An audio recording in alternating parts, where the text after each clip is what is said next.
That's really important. Super important. Okay, you ready? Good afternoon. Good afternoon, ladies and gentlemen, and welcome to the April 14th, 2026 meeting of the Town of Chatham Select Board. Please note this meeting is being recorded and will be available shortly hereafter for scheduled and on-demand viewing on any smartphone or tablet device. If anyone else is recording the meeting, including the use of AI note-taking apps, please notify the chair. Seeing none, pursuant to Governor Healy's March 28, 2025 signing of Chapter 2 of the Acts of 2025 extending certain COVID-19 measures adopted during the state of emergency, suspending certain provisions of the Open Meeting Law, General Laws, Chapter 38, Section 20, until June 30th, 2027. This meeting of the Chatham Select Board is being conducted in person and via remote participation. Every effort will be made to ensure that the public can adequately access the proceedings as provided for in the order. A reminder that persons who would like to listen to this meeting while in progress may do so by calling the phone number 1508-945-4410, conference ID 203-386-491#, or join the meeting online via Microsoft Teams through the link in the posted agenda. While this is a live broadcast and simulcast on Chatham TV, Xfinity Channel 1072, despite our best efforts, we may not be able to provide real-time access. We will post a record of this meeting on the town's website as soon as possible. The first order of business is to ensure a quorum. Select Board Member Davis is not with us this evening. I'll call the roll. Mr. Dykens. Present. Mr. Metters. Present. Mr. Smith. Present. And the chair is present. First item on the regular business agenda is to consider the minutes of March 24th, 2026. Is there a motion? Motion to approve. In a second. Is there a second? Okay. Any corrections? Chair has two. Good. On page 1. Right up at the top, participating from the town, I think we need to add Katie Donovan. She was present, Assistant Town Manager and Director of the Community Development Department, as well as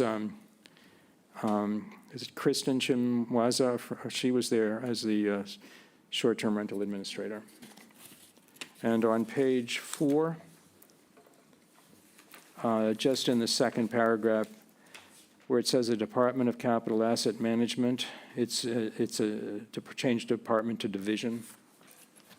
With that, I'll call the roll to approve the minutes. Mr. Dykens? Aye. Mr. Metters? Aye. Mr. Smith? Aye. And the chair says aye, so it's 4-0 approved. Public announcements and agenda item requests. I have two. First, item 7, Roman numeral 7C, on tonight's printed agenda, to consider a policy on public meeting recording and participation policy for appointed boards, commissions, and committees, and the subcategory of the request for Airport Commission to live broadcast meetings. That will be not taken up tonight, but will be postponed to our meeting next week due to the unavailability of the chair of the Airport Commission. The second announcement is that the board is in receipt of communication from the Select Board of the Town of Harwich today concerning the Monomoy Regional School District and their desire to meet together to discuss some issues relative to the agreement between the towns. Consideration of that correspondence will be on our agenda a week from tonight on the 14th, and we have so communicated that to the chair of the Harwich Select Board. Any other items from the board? Mr. Metters first. Thank you, Mr. Chair.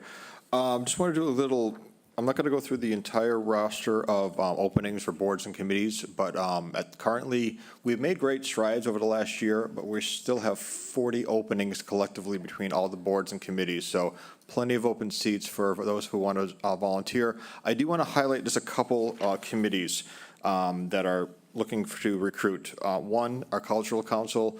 We have a couple members who, by requirement, are going to have to step down for their service. We have been, I know the chair's been doing some recruiting, but it would be nice if anyone is interested in the Cultural Council. The HBDC has an alternate position, very important committee. So HBDC, I would highly recommend that people to consider stepping forward, serving on an alternate, kind of getting used to the process, and then hopefully elevate yourself to a full member. The Golf Course Advisory Committee has an opening coming up, so I want to keep that one rolling. And the one I really want to highlight is, as you all know, there's an election coming up, and we have 2 seats for the Monomoy Regional School Chatham Representative Committee. We only have 1 official candidate, so there's an open seat. So basically, the process is if someone is so inclined, as did last time, a write-in candidate, write-in campaign can happen. I would encourage someone to really consider wanting to serve the community. We want all Chatham representative seats filled. We're going to have some interesting conversations with the town of Harwich shortly, and I think a full complement of our resources is in the best interest of everybody. Just a little bit further, for some reason that seat is not filled during the election, the process will be for the select board and the Chatham representatives from the school committee to interview and potentially appoint someone for the remaining term of that open seat. So we've done that a couple of times, prepared to do that, but I would love someone to step forward and fill that seat during the election. So please consider. Thank you. Thank you, Corey. That's very important. Mr. Dykens. Yeah, thank you, Corey. I just want to follow up on, I was at the playground in Volunteer Park the other day with my grandchildren, and one of the fields is in great shape, and the Todd Eldridge field is not. So I just want to make sure that we have a placeholder for following up on fixing up the Todd Eldridge field, ball field. Spring is upon us, and it's time we get it in shape. So I just want to be up there. Thanks. Are you making that as an agenda item request? Yes, I am. Okay. Do you want me to provide an update? Because we just talked about that the other day. Sure. So that was brought up, actually, Park and Rec. We had town staff there. It is weeded to some extent. Right now, there's a facilities assessment going on for all our ball fields and tennis courts and pickleball courts and everything nuts and bolts. And the response when the Park and Rec asked that very specific question was, it's not really used or booked that often. We have certain resources. We don't prioritize it. I don't want to mischaracterize, but it's not a priority over all the other things that we're trying to work on. So because there seems to be less traction or interest in that backfield, town staff has not put it on as a priority. They do some spring maintenance, weeding, but it is not upkept in the ways it had been years ago because of resources. That is the response from last meeting. So, All Still an right. agenda item. But we'll Please. keep it on as an agenda item. All right. Anything else from the board? Anything from the public, either in the live audience, in-person audience or online? I don't see any. Okay. The next item on the agenda is a public hearing to consider as Water and Sewer Commissioners a request for increased sewer flow for 372 gallons per day, GPD, for the property located at 25 Post Office Lane, Chatham, to accommodate a change in use from 3,557 square feet of retail, 179 gallons per day, and 4 bedrooms, 440 gallons per day, to 3,011 square feet of retail, 151 gallons per day, 4-chair salon, 400 gallons per day, and 4 bedrooms, 440 gallons per day, for a total of 991 gallons per day. I'll ask the clerk to read the public hearing notice. Town of Chatham Water and Sewer Commissioners, public hearing notice. The Chatham Select Board, acting as Water and Sewer Commissioners, will hold a public hearing on Tuesday, April 14th, 2026 at 5:30 p.m. in the Town Hall Annex Large Meeting Room, 261 George Ryder Road, to consider a request for increased sewer flow of 372 gallons per day for the property located at 25 Post Office Lane, Chatham, to accommodate a change of use from 3,557 square feet of retail and 4-bedroom, 440 gallons per day to 3,011 square feet of retails. 4-chair salon, 400 gallons per day, and 4 bedrooms, 440 gallons per day, for a total of 991 gallons per day. All interested parties are encouraged to attend, either in person or remotely, using the Teams meeting link in the posted agenda. Thank you, Stuart. Rob, are you going to present this? Mr. Faley, our Director of Public Works. Sure. Rob Faley, Director of Public Works. Thank you, Mr. Chair. Yeah, quite simply, it's a change in use, taking 546 square feet of the existing retail space and changing it to a 4-chair salon, which would result in an increase of 372 gallons per day of sewage flow. The Water and Sewer Advisory Committee reviewed the request on March 9th and voted to support the increase. Is the applicant here? Do you wish to speak? Okay. Any questions? This is a public hearing, then we'll go to the public. Any questions? Just more of a comment. It's basically, it's an existing unit. It's the end unit that is the 546. So we're not talking any structural reconfiguration of the property. It is just that end unit and how it's going to be categorized. Yeah, I think there'd be some interior work, but yeah, just the change of use makes it an increase in flow. All right, thank you. Going to be converted to a salon. Correct. Okay. Any other questions or comments from the board? Okay, this is a public hearing. Does any member of the public have any comment or question? I don't see any in person or online, so bring it back to the board for a motion. Move to approve. And a second. Moved and seconded. I'll call the roll. Mr. Dykens. Aye. Mr. Metters. Aye. Mr. Smith. Aye. And the chair votes aye. Thank you, Rob. You have the approval. Thank you. We have a consent agenda next. There are 2 items on it. One is the Arbor Day 2026 proclamation, which we do every year, and second, to consider the use of town property at 549 Main Street on December 31st, 2026, from 2 p.m. to 10 p.m. for First Night Chatham. Now, ordinarily, because it's a consent agenda, we just take a vote up or down on this, but I know that the principals are present in the audience, and I will permit them to make a comment if they wish. I will start with the Arbor Day proclamation. If not, Dan Young, did you want to speak at all to it? Yes. Perhaps you could read the proclamation, and which we'll vote. I know this is an important issue for the Friends of Trees.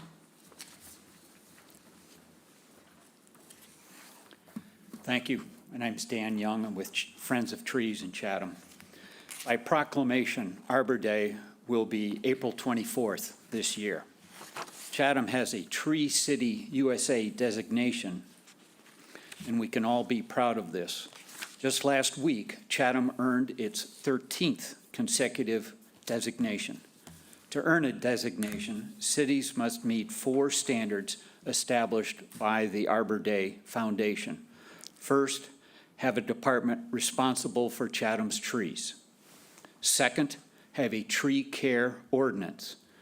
We have a shade tree law here in Massachusetts, as well as our own tree protection bylaw, which was approved at the 2024 annual town meeting.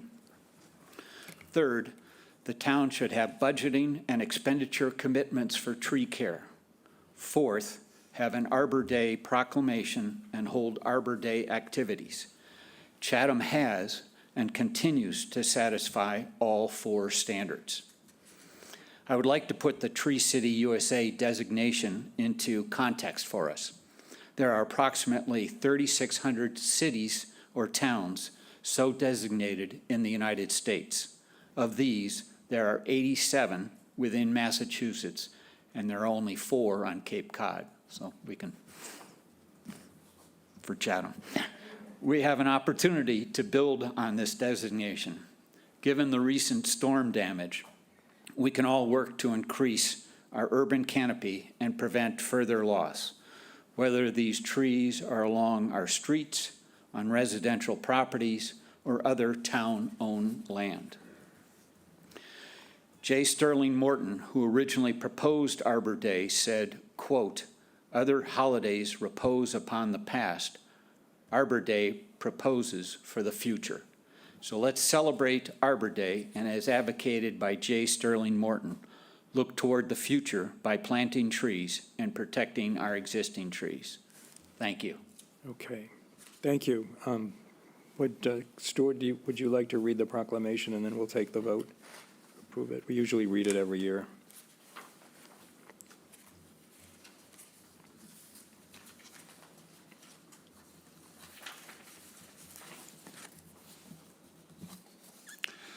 "2026 Arbor Day proclamation for the town of Chatham, Massachusetts. Whereas in 1872, J. Sterling Morton proposed to the Nebraska Board of Agriculture that a special day be set aside for the planting of trees, and whereas the holiday called Arbor Day was first celebrated with the planting of more than 1 million trees in Nebraska, and whereas Arbor Day is now observed throughout the nation and the world, and whereas trees can reduce soil erosion caused by wind and water, cut heating and cooling costs, moderate temperatures, clean the air, produce life-giving oxygen, and provide wildlife habitat. And whereas trees in our town increase property values, mitigate the impacts of climate change, enhance business areas, beautify our community, boost mental health, and are a source of joy and spiritual renewal wherever they are planted. Now, therefore, we, the Select Board of the Town of Chatham, do hereby proclaim Friday, April 24th, 2026 as Arbor Day in the town of Chatham, Massachusetts. Further, we urge all citizens to celebrate Chatham's Arbor Day on April 24th by planting a tree, sitting beneath one, or taking a walk in the woods or one of Chatham's beautiful parks, appreciating trees for all they do for us, our town, and our planet. Thank you. I effectively removed this from the consent calendar, so I'll ask for a vote on this. Is there a motion? Move approval. Is there a second? Second. Moved and seconded. Now I'll call a roll. Mr. Dyken? Aye. Mr. Metters? Aye. Mr. Smith? Aye. The chair votes aye. Thank We you. have it. We will sign it and post it. Okay, the other item on the consent calendar was relative to First Night. We had a request from the First Night Committee to use Town Hall, the town office's basement from 2 p.m. to 10 p.m. on December 31st. Is there anyone here from First Night? Otherwise, we'll just take it forward on the consent calendar. All right, I don't hear anyone. Is there a motion to approve this consent calendar? I move to approve it. Is there a second? Second. All right, I'll call the roll. Mr. Dyken? Aye. Mr. Metters? Aye. Mr. Smith? Aye. And the chair votes aye. Thank you. Next, we have a report from the Director of Public Works on our Chatham Wells, PFAS, and drinking water testing and pumping update for March 2026. Rob? Yeah, thank you, Mr. Chair. So this is the monthly water supply update for the month of March 2026. The Chatham wells have been pumping 3 to 5 hours per day, and the water tanks did not hit the low-level alarm this month. As far as the wells 5 and 8 treatment plant, things are coming along very nicely. The painting is complete for all the interior work. The backwash tanks and GAC tanks have been disinfected and tested. The GAC media has been installed and backwashed. The pumps for wells 5 and 8 have been started and tested. SCADA programming work continues. The green sand filters have been charged with chlorine. We're conducting an early run date. Actually, it was this morning, just to get some water in the system and test it. And we're hoping to have a DEP inspection near the end of the month. If all that works out well, we should be able to have water pumping into the municipal system sometime before Memorial Day. So for irrigation meter update, you've seen this for many months now. Just a quick update. We've now sold 488 irrigation meters, which is a little over $97,000. 536 of those have been installed, which brings us to a new total of 1,397 operable irrigation accounts in Chatham. There's still 4 properties that have not paid. They have been fined $42,900 apiece. We have a court date on May 19th at the district court to take those 4 properties and an additional property owner who has, since when he received the court notification, he came in and paid for his second meter. So hopefully the court date will be a wake-up call and we'll get those 4 people signed up as well. New fines have started for 20 additional properties because they paid for the second meter, but they haven't made an appointment to install it. So we're starting fines all over again, but we'd have to hold people accountable. And we still have 44 appointments to install through the end of May. A lot of that was postponed just because of the winter snows. As far as the ongoing routine maintenance and sampling, everything is pretty uneventful. Things are moving along. We just completed our 2025 Consumer Confidence Report. We'll have that on the town website shortly. What is that? It's an annual water report that's public information. It shows kind of a summary of all the testing and the status of all the wells and that type of information. It's a pretty lengthy report. It's like a tri-fold brochure, two-sided. It's like 11 by 17. And you need a magnifying glass to read it because there's so much information on there. I need a magnifying glass anyway. Last month, we talked about looking for additional properties that may have leaks or burst pipes. We did find a few more high usage. We've contacted those property owners. We were able to shut the water off. Most likely, it was a running toilet or something of that nature.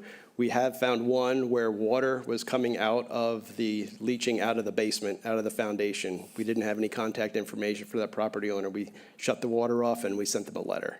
But we found probably about 5 of those properties this winter just due to the severe cold snaps that we had. So here's our monthly comparison to March of 2025.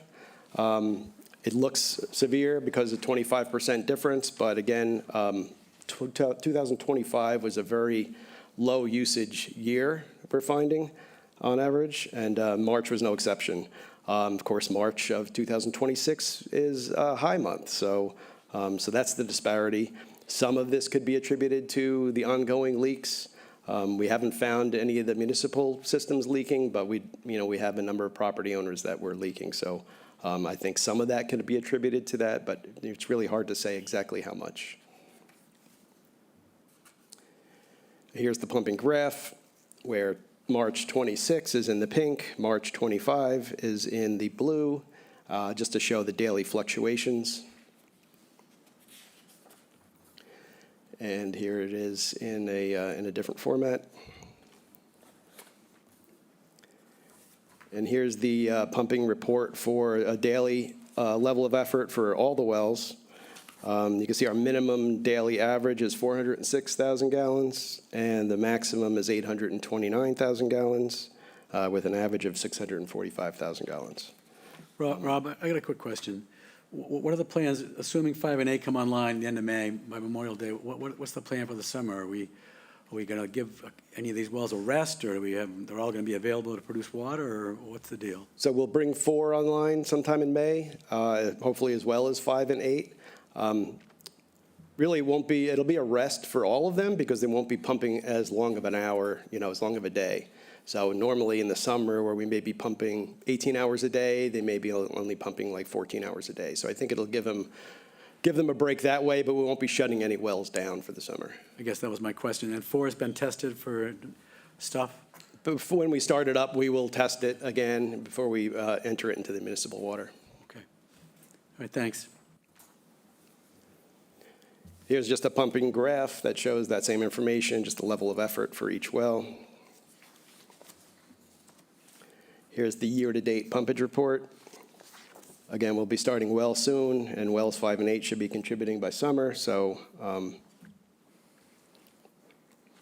yeah, any questions here?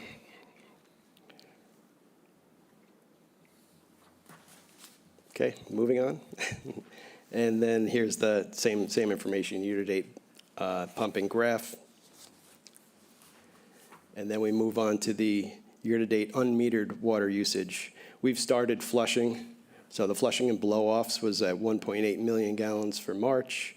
You'll see a sharp increase in that for April. We're still doing a condensed pumping or flushing just because we're still in a drought. So we don't want to overutilize the water, but we want to make sure we maintain the health of the system at the same time. And here's the 5-year comparison for the month of March. Again, you can see 20 million gallons is much higher than the average of 17.6 million. Last March was a low month, but we are trending on the high side. Again, some of that could be attributed to leaks. Not really sure. More people staying in town year-round or coming back early. I'm not really sure what that has to do with. And here's the Chatham observation well. I know last month it was looking pretty bleak, both Chatham and Brewster. You can see a really sharp uptick in the groundwater recharge, which is very encouraging. So we're currently higher than 2025 and 2021 for Chatham's wells. But you can also notice where the peaks are with the orange lines, which is like the year-to-date line. We are just about at the end of our seasonal recharge. So I don't think we're going to be out of the woods, so to speak, but we're doing better than we looked last month. And here's Brewster's observation well. Again, this is the bellwether. Again, we were stuck in that trough for a long period of time, and really a very sharp improvement. We're still lower than we should be, but things are looking promising. So as you know, groundwater isn't the only criteria that the Drought Task Force uses to make a decision. It's based on precipitation, stream flow, groundwater, and lakes and impoundments. I provided a little bit more information this month just to give you a little bit of background. Cape Cod and the islands, you can see that blue on the bottom graph, that blue line is Hyannis. And we're down about 4.5 inches from normal departure. So we are a little low, but some parts of Massachusetts are down as much as 12.5 inches. When we go to stream flow, you can see Cape Cod in the upper left is December 2025. I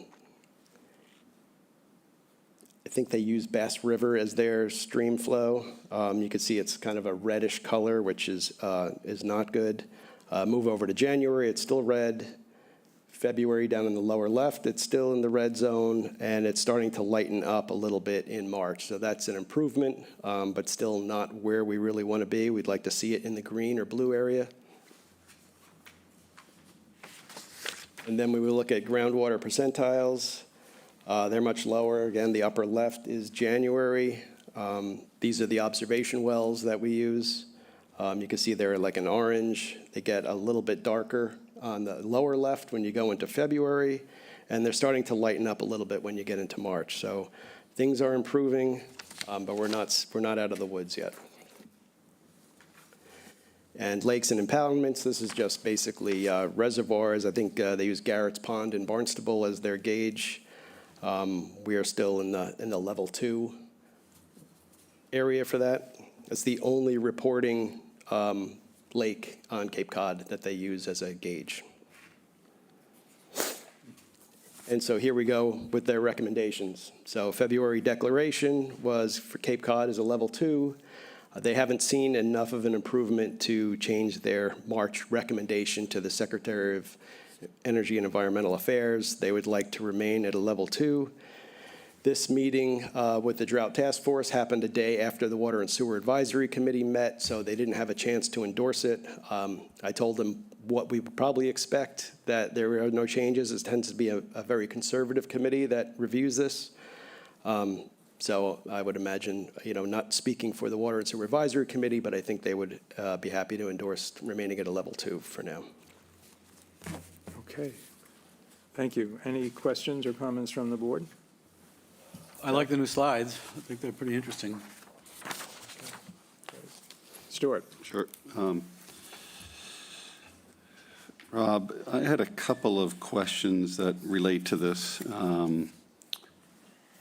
Is there a study, and maybe you've mentioned this before, so pardon me if you have, a study for where we draw our water from? Are there 2 levels? I hear all sorts of whether, are our wells shallow wells? Are the residential wells shallower? Trying to determine if when we hear the phrase of a single source aquifer, trying to better understand that. I can talk about tides all day long, but this is new. So it's a sole source aquifer is because that's the only way that we get drinking water is from the aquifer. From The only- rainwater. The only way it's recharged is rain or snow, basically. Yeah. So we have, our wells are at different depths. I think the most shallow may be around 40 feet, and the deepest goes to a little over 100 feet. And is that a normal depth for municipal wells? Or? Yeah, I mean, if we look back at the observation well, they have depth to below land, depth of water below land. So that's what we're looking at. And typically, we're in the high 20s, low 30s. So we still have our well casing down in the water, at least 10, 15 feet. Yeah. Minimum, Yeah, and does DEP have, are you aware if DEP has a study online for the public to take a look at describing our aquifer? And I'm just trying to, getting more and more questions in anticipation of the petition article that's going to go to town meeting, or citizens petition article. I've heard grumblings that the state may regulate private wells at some point, similar to what the citizen petition is recommending. But I don't know when they would pull the trigger on Yeah, that. It could be yeah. years from now. Yeah, and do we have or did we ask, I'm trying to recall, did we have a legal opinion on the citizens petition article is that going to be? I really haven't been part coming of it, forward? so. I'm sorry, which one again? Town council is reviewing our petition articles. Yes, he's seen all of them, as far as I know. Is he going to present any legal opinions?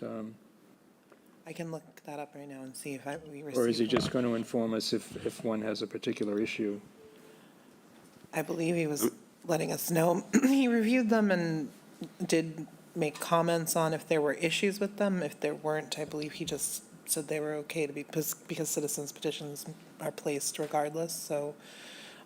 Yeah, I'm aware that the citizens petitions have to be placed, and I know that town council sometimes gives opinions, sometimes that he doesn't on the citizens petitioned, trying to get a better understanding of when we do and when we don't, but probably good information. I think it's open if any board member wants to request an opinion in advance of town meeting or at town meeting. For example, I intend to ask town council's opinion at town meeting on the Christopher Ray petition concerning the Okay. residential tax exemption. I've had some conversation with town council and communication from him, Yeah. writing on that one. And Jill or Rob, have you folks opined on the citizens petition from a science standpoint, from whether it's whether it's needed or not? We placed it, and I think we voted unanimously to endorse it. The two of us recused, Mr. Metters and I recused. Oh, okay. The three of us endorsed. So, Not in any official capacity. no. Okay, thanks. Okay. All right, and no other questions? No. All right, thank you, Rob, for Thank that you. report. Next item is public comments on the business agenda. This is traditionally for someone who wants to make a comment now, as opposed to when the agenda item itself is taken up, but we have only 2 items on the agenda, so I'll expect that people, well, there is one. Is that you, Nicole? Yes, thank you very much, Mr. Chair. You want to speak now? You want to speak now rather than when we take? Well, actually, I wanted to speak when Rob was speaking because I have a question Okay, please, go on ahead. that. Go ahead. Okay, thank you.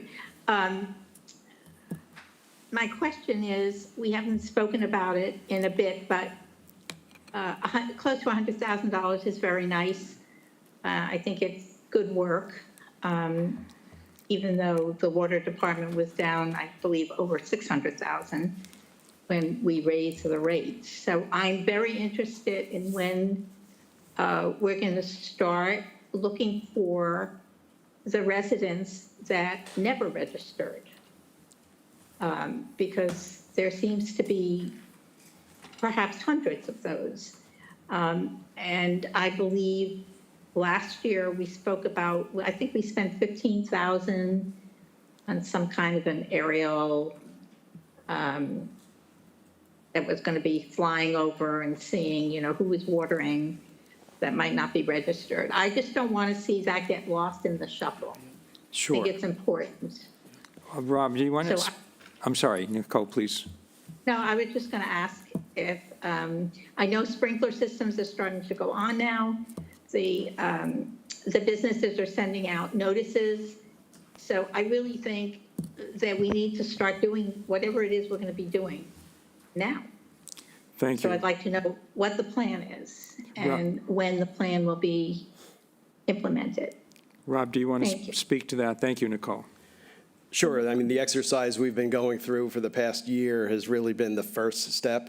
We did have that AI company come in and give us some data that we can scrub a little bit further, but we have to really narrow down the properties that have never purchased the second meter first. It's got to be a sequential thing, or else we'll be chasing our tails quite a bit, trying to track all these people down. And, we want to make sure we're not, wasting time, pursuing, going down rabbit holes and everything. Yeah, so you have to get the first category out of the way first, but the best time to identify those that haven't registered is the summertime when the Absolutely. sprinklers are on, and that's been the plan. We should have the majority of them signed up by the end of May. Okay. And then with the irrigation systems coming on, typically around that time frame, that's when we'll reassign some resources to try to track the rest down. Okay, so we do have it on the agenda to address. Okay, thank you. Thank you, Nicole. Thank you. Okay, Thank you. so are there any comments on the business agenda? If not, we'll proceed. First item is to consider requests for the kickball tournament and block party supporting Pals for Life Foundation at Volunteer Park on May 6th, 2026, with a rain date of May 12th, 2026. Amy Taliaferri, but that's not Amy Taliaferri, I know that. Jennifer Harrison. Yes, please. And you wanna Dylan's on his way, coming in. I don't know where he went. Speak to this. So we're here to answer any questions you might have for the PFL tournament, the kickball tournament. Did you want to say anything about it in advance, or? It's going to be wicked fun. We have a DJ, we have a food vendor. Mom and Pops is going to provide some food, mobile mixers as well. We're going to have a raffle, and it's all going to go towards the charity of the PFL, Pals for Life charity. That's the same group, that organization that helped with, Yeah, we do a golf tournament every With year. Larry's PX, right? Yeah, we do it in Brewster typically, but it's basically, we help anybody who's kind of been put out by anything beyond their control. We fund, whatever we can for them, whether it be, expenses in their life or, anything they need to keep them going. It's kind of like a restaurant coalition, essentially. so you're looking for 3 sets of licenses. Any questions or motions from the board? Well, it sounds Jeff. great. I mean, it sounds great. I'll move approval. There's 3 different requests, I do believe. Why don't you read them separately? Sure, I move to grant permission for the outdoor display of goods under Section 208-24D of the general bylaws and the sale of goods on town property under Section 208-23 of the general bylaws to Amy Taliaferri as representative of Pals for Life for a fundraising event at Volunteer Park on Wednesday, May 6th, 2026, from 9 a.m. to 5 p.m. with a rain date of Tuesday, May 12th, 2026. Is there a second? I'll second. Okay. Yes, before we get to that, Brian, I had a question concerning the vote on page, it's on the end of the document. The Parks and Rec Commission voted 4-0 to conditionally approve the use of Volunteer Park. Do we know what conditionally meant? Yes, when Amy came before the Park and Rec, they were looking to use both fields, the front field and then the Todd Eldridge field out back. There was some deliberation about the condition of the field, whether it was conducive to the play or not. at the end of that meeting, if the field was playable, they could use it, or she would seek an alternative location. So it seems that communication has been brought up that both fields will be playable for the event. That's my understanding. Hopefully, you mentioned that earlier tonight, saying that you were going to check both of the fields, so if that's on the agenda, that's great. My understanding is, the field is going to, maybe put Rob on the spot. If it's not on a normal maintenance, if it can be, I guess, prioritized in preparation for anything, if there's anything extra needs to be done. Sorry, got to put you on the spot. Yeah, no, I know it's seldom used. That's why it's kind of fallen off the radar. So, if we have a need, we'll bring it up to snuff. But it's not something that happens overnight either. It takes a period of time. But we can get it in shape at least for a kickball tournament. Yeah, Okay. yeah. Bunch of restaurant workers. You got a bunch of industry guys coming to play kickball. It's not gonna. Mr. Phillips, you had a question or comment? So that was the condition. Okay, thank you. Brian Phillips, 374 Orleans Road. Do you guys still have openings for teams to register? Sure do. We do. And how much is it for a team to register for this? 500. I believe it's 500. 500, Okay, and so where would we go if we want to register for this event? right here. Yeah, you can speak to one of us. Yeah, but we can send we you, have- we have send you a- email, a yeah, we can sign-up send you all form. those signups. Okay, I just want to make sure, just in case, people wanted to Yes. register for this event. And how many people do you have to field a team? 8 people per team. 8 people? Yep. All right, perfect. I think that's all. Thanks, guys. Yeah, Thank you. Any other questions or comments? Okay, we have a motion that's been offered on the first item and seconded. I'll call the roll. Mr. Dykens? Aye. Mr. Metters? Aye. Mr. Smith? Aye. And the chair votes aye. A second motion, Mr. Mr. Chairman, I move to Dykens. grant a special one-day entertainment license to Amy Talaferra as a representative for Pals for Life for a fundraising event at Volunteer Park on Wednesday, May 6th, from 10 a.m. to 4 p.m., with a rain date of Tuesday, May 12th, 2026, for outdoor recorded music and announcements.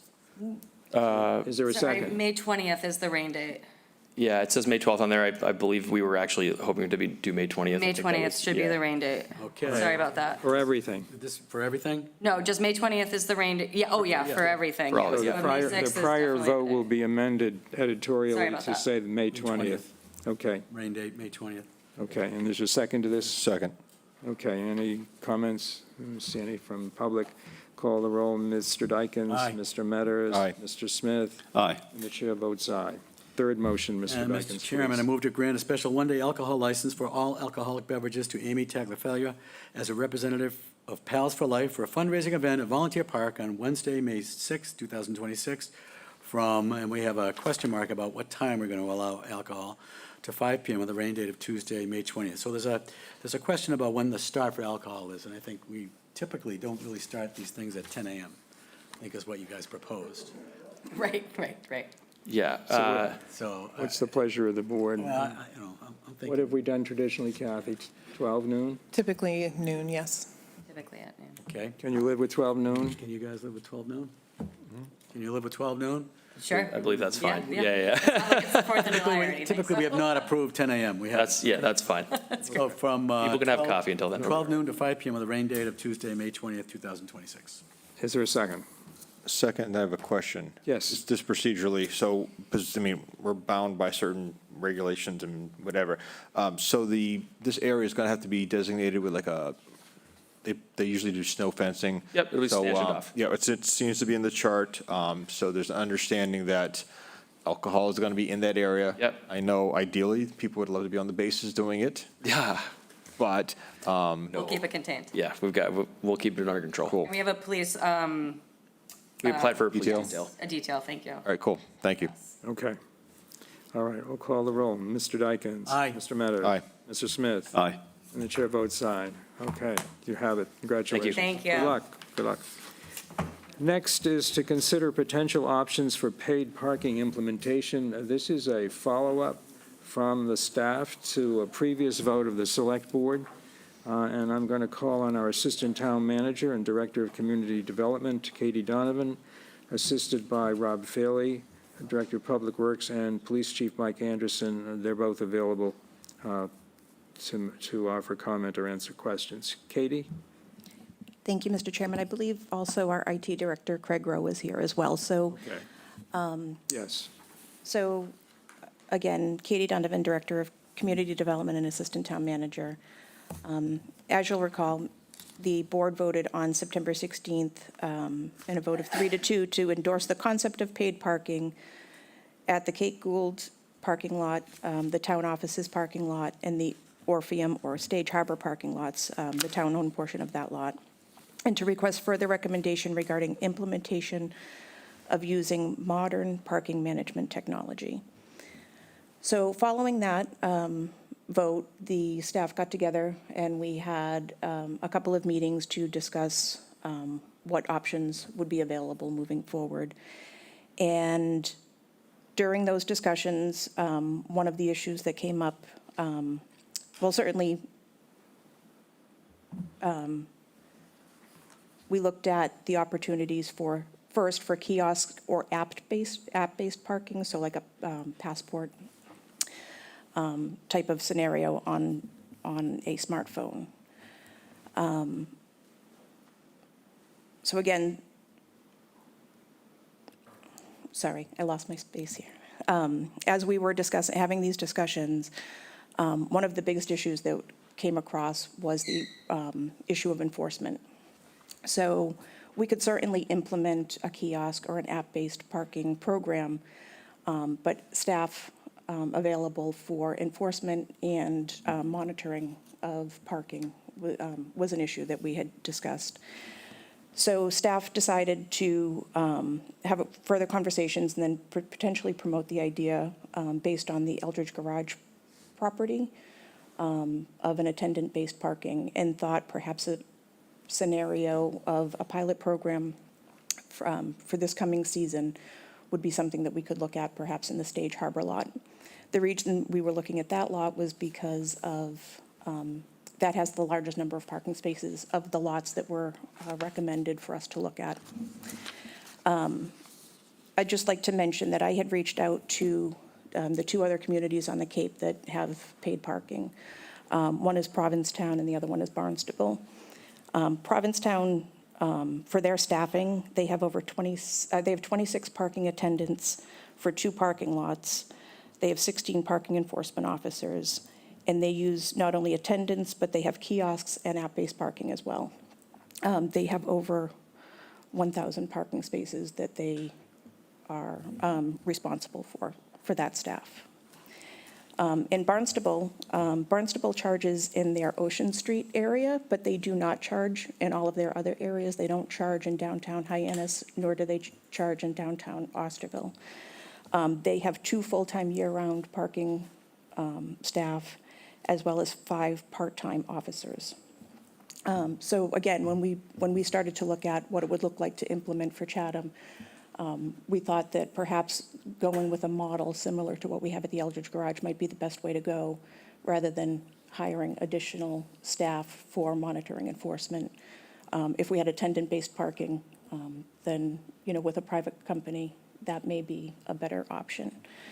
The other idea that I put forth in the staff report was just something to consider for the future. The Eldridge Garage parking management contract comes to an end at the end of this year, and we could then look at a more comprehensive parking management program for all of the lots, perhaps using one company. And so those are some of the two of the options that we've put on the table for this year. As I stated before, we do have our IT director and our chief of police and our director of public works who are all in on these conversations. If you'd like to ask them any questions regarding the concerns that they had, or why we're making the recommendations that we're making. So. Katie, do we know how much money Provincetown is taking in? Just sure. So for their 1,000 spaces, they took in last year, I think it was $2.8 million. $2.8 million. Right. How about That doesn't necessarily, I didn't get the numbers for what it costs them to run the programs, but I can certainly reach out to them for that. Yeah, we should probably get that. Do we know anything about Barnstable?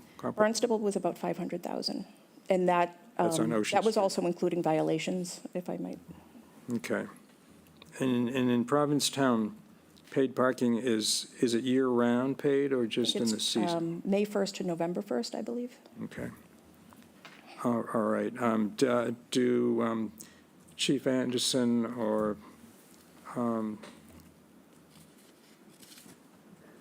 Rob Faley or Craig Rowe have any, do any of you have any comments you want to make proactively or just respond to questions or comments from the board? If I could make one more comment, Yeah. Mr. Chairman. So just, so I wanted to make sure that we looked at the number of spaces that we had in our downtown lots that we were talking about. With the Eldridge Garage lot, I think we're talking about 225 spaces that we would be looking at. Total? Between, yes. 225, you said? Yes. With those, At the Orpheum? Including the Eldridge Garage lot. So there are, let's see, so we have, at the Stage Harbor lot, there are 125 spaces. The public lot at Town Hall, exclusive of the town employees, is 71 spaces. There are 39 spaces behind the Chatham Square. Kate Gould has 27 spaces. And then the Eldridge Garage lot has 66, so my quick math. 66. Yeah. okay. I would also like to note, just for everybody's knowledge, that we are not proposing parking, paid parking along Main Street. This was just specifically to the downtown lots that we were Yes. looking at. Yes. Okay. Well, again, do any of the other department heads have anything you want to add at this present time? Okay. I just wanted to mention, this is on the agenda because the select board voted, I think it was a split vote, I think 3-2, if I remember right, I could be wrong, to bring this forward and task the staff to come forward with a plan for this summer. And I know we had a meeting with staff, Mr. Dykens and I attended, to discuss some of the concerns about enforceability. This all evolves from the work of the Parking Solutions Working Group that's met probably 2 or 3 years in duration. Jeff and I were on that, along with various, the town manager and various department heads. You presided, Katie, and we also had a report from the Cape Cod Commission that basically said Chatham doesn't have a problem with, doesn't have a lack of spaces, we just are not organizing the parking correctly. So with that, I'll ask if there are any questions of the board from Katie, otherwise we'll turn to the public for comment, and then we'll bring it back to us. I know we don't have a full board tonight anyway. Jeff? Thank you, Dean. So Katie, what staff's recommending is a pilot program in the lot behind the Orpheum. And how many spaces are there in the pilot program, in that 125. area? 125? There were 125 town-owned spaces, but I will mention that, and I think I mentioned it in the report, is that there are a number of spaces that are privately owned that are actually directly abutting town-owned spaces. So it's something that we would need to give consideration to if we were to do this implementation. And has anybody talked to the abutter? I have talked to Mr. Rudnick, who owns a portion, and I know that he, I'm not sure if he's here, he had expressed some concerns and said that he would try to be present tonight. Okay. So we worked really hard on analyzing the parking capacities and the congestion in the summer months here in Chatham. I've worked on it for I don't know how long. And I really, too long probably. And I really would like to see something happen so we can get a taste of what could be. As I've said repeatedly for years, I'm extremely interested in a shuttle because we have enough parking capacity in Chatham, and there's no reason for the congestion that we have during June, July, August, and on into September, because we have enough spaces. It's just we have to get folks from those spaces to where they want to go in town. And I'm convinced that with the Upweller and the boat house, when it's online, is going to be another tourist attraction, wonderful attraction that's going to draw folks to our streets. And we're going to have a dearth of parking there, I believe. I think we're going to be up the creek for parking there. So I think a shuttle, I'd argue even more vociferously for a shuttle in town. One way to pay for that shuttle to decrease congestion is to have paid parking. So those are all tied up for me in my pea brain. And, you know, Joni Craig, I mean, we've been working on this stuff forever. So I really would love to see something happen this summer. You know, whether that's, whether we can approach Mladen, as you suggested, I think that may be the way to go. I'm sensitive to the need for the difficulty with enforcement, but I also look around at P-Town and Barnstable and elsewhere that do ultimately use apps very successfully. In many other towns, Plymouth, Amherst, I mean, many towns in the Commonwealth use an app successfully, if we would like to implement paid parking. It's noisy. Folks have different opinions about it, but I do believe that folks will, I don't believe it's going to pour cold water on our tourist business. I really don't. I honestly don't. And I think we're leaving money on the table. That's what I think, and I've thought it for years. And I think, if I won't speak for him, but I think Mr. Nicastro thinks similarly. So I would love to get something going this summer. I would, if we can. This has taken so long to get even to this point. It's taken a long, we've been working on this a long time. And maybe it's, you know, the fault of the board. I don't know, but I just really would like to get something going. Corey? And two other things. Never intended to, we got emails, folks upset about charging for parking on Main Street. That was never on the table. We're not going to charge for parking on Main Street, number one. Number two, residents, folks that pay taxes here would not be charged for paid parking. They get a sticker similar to a parking sticker, if you will. So if you want to go downtown and you're a resident, you pay taxes. If you pay taxes here, you're not going to get charged for parking in a lot where we have paid parking. The simplest solution in my mind is to have an attendant and staff it, and it'll pay for itself. And this should be a pilot this summer, and I would love to see it happen. I'll be quiet. Corey? Thank you, Mr. Chair. So on the flip side of the coin, you know, I've been a downtown merchant for 25 years. I have a pretty good idea of, you know, activity that has happened. This pilot program is not going to give us really any data that's going to be very beneficial, respectfully. We've avoided going down this rabbit hole from every time we start dipping into it because there's a lot of extra details. You know, this is trying to find a funding source for a shuttle. I know there's a lot of support for a shuttle. That's not up for discussion tonight, but the pilot program is trying to lead to finding a way to finance a shuttle program, because I think we all recognize putting that on the back of all the taxpayers could be a bit of a difficult sell. The flaw with this particular pilot program, in my opinion, is we spent years trying to take all downtown shop employees and get them off of the Main Street parking. If we figured better turnover, get them into different parking lots. This particular parking lot, it does seem to be a larger lot for a lot of the employees. So what you're going to do is you're going to minimize some of that, because there's still going to be some employees that have, you know, stickers that can park for free. They're town residents, whatever. But then there's going to be some that aren't going to have the stickers. So then you're going to displace them somewhere else. Don't really know where they want to go. You don't want them back on the Main Street. So I'm not sure what the thought process is with that piece of the puzzle. Also, you really can't do it in piecemeal, because on Main Street, the spaces are irregular. There's certain areas that are narrower and bigger, larger. There's a gold mine of parking tickets in certain areas of town. We all recognize where those are.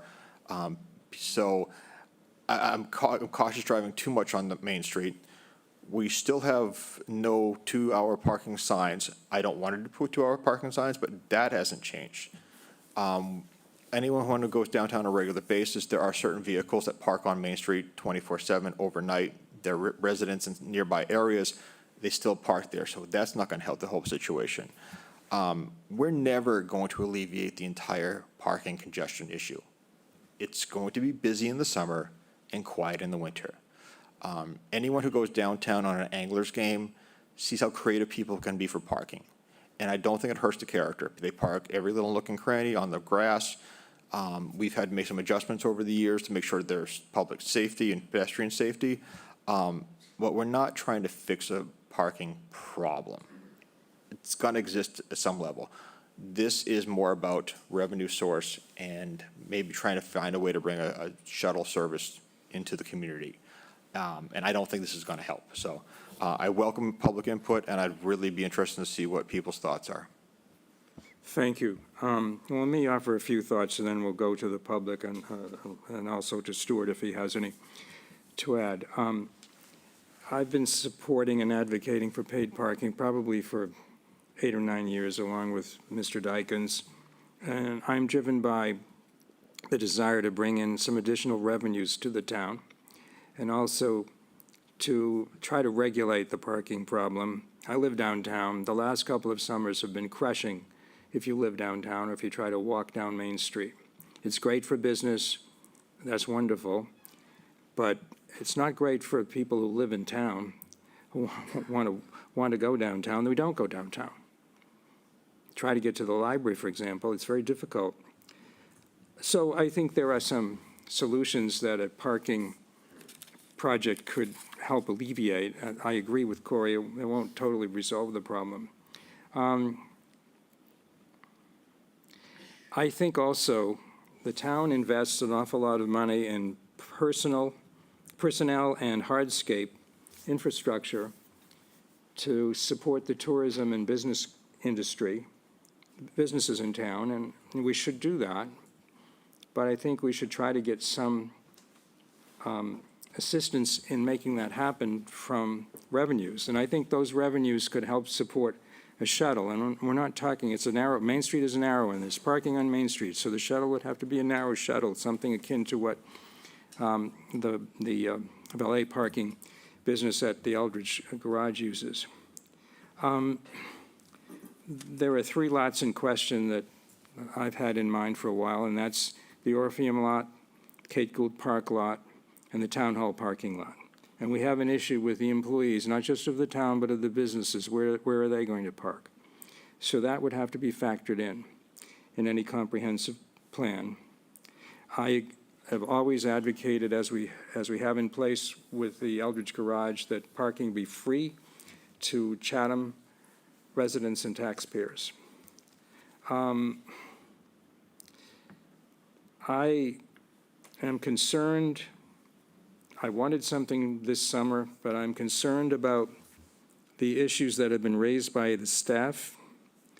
And if we're talking just about a pilot on the Orpheum property, I'm frankly not convinced it's going to be worth the hassle to try to get it in place. I somewhat half-jokingly several years ago said we should just put someone with a rope there and a chair, and that's essentially what we're probably talking about. But we have a couple of entrances to that lot, and we have a compounding fact and a complicating fact with the adjacency of a privately owned parking lot, and that will add some confusion. The second option that's being proposed is a comprehensive approach for the 3 main lots downtown to be considered for next year, not 2026, but 2027, and to put out an RFP, to design and put out an RFP and see what we get back. That will be the same year when the contract is up at the Eldridge, and then the board could, and the town could consider whether we want to implement it, but we'd have a chance, I hope, working with the chamber and the merchants and any other, and the abutters, to see if we could design something that would be workable. I just hope we don't lose the opportunity to bring in a substantial amount of money when the town could benefit from it. I guess those are my initial opening comments. We did receive 3 letters. This is not a public hearing, so I generally don't read letters except at public hearings, but if the board wants me to, I'll read them. With that, I'm going to ask Stuart, do you have any comments before we open it up to public? Sure, yeah. Go ahead. Are we going to be commenting after we hear from the public as well? Sure, or just- sure, whenever you want, yeah. Yeah, I'll wait till we hear from them. Okay. Well, I'm going to open it up for public comment. I see the first person did have the hand up for a while. Now it's down. It's guest. I assumed that was Ms. Gibbs. Is that you, Elaine? Did you still want to talk?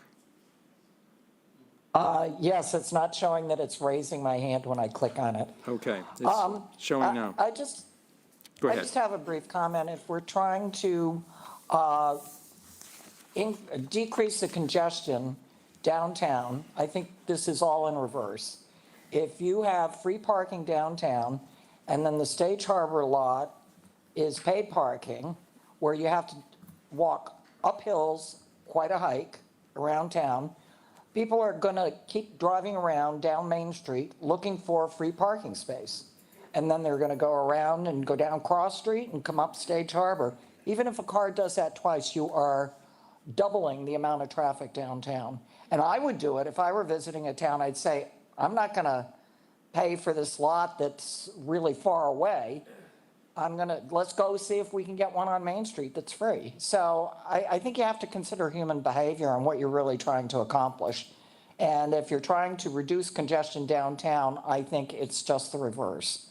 And I think the idea that, when you talk about a town that has 1,000 parking spaces, it sounds great, but we don't have that many. And it's not one big lot. They're scattered all over the place, and that creates additional costs. I think it's, it sounds good, but after you pay all those people and increase the staff and all that kind of thing, it's going to be very expensive, and it's going to increase traffic downtown. Thank you. Thank you. Any public comments? Yes, Joey.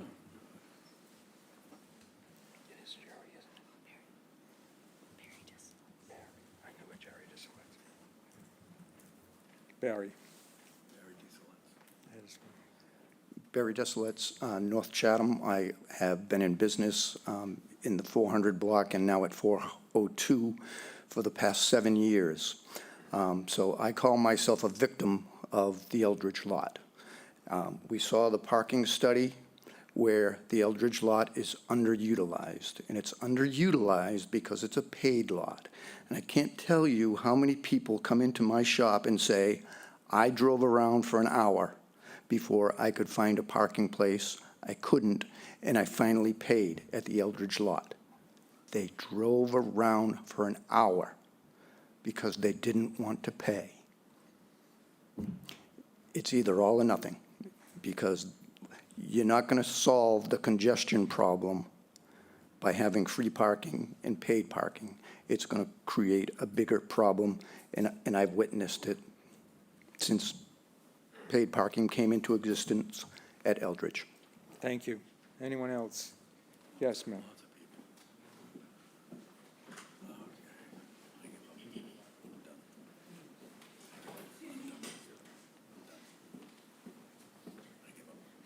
Good evening. Jennifer Zog. I'm the rector of St. Christopher's Episcopal Church, which immediately abuts the Orpheum lot or the Stage Harbor lot. We have a number of concerns. Some have been voiced here already. Only one of my 6 staff members is a resident of Chatham. The rest of us live in other towns and come to work there. What are we going to do? We come and go regularly. Am I going to have to stop at an attendance booth to ask if I can come and go? We have members that come for daytime meetings who live in Brewster, Orleans, Harwich, Chatham. Is this going to discourage meetings? Even more importantly, and this is Martha Higgins, who is our junior warden, who is also a resident of Chatham. We have an AA meeting that meets once a week.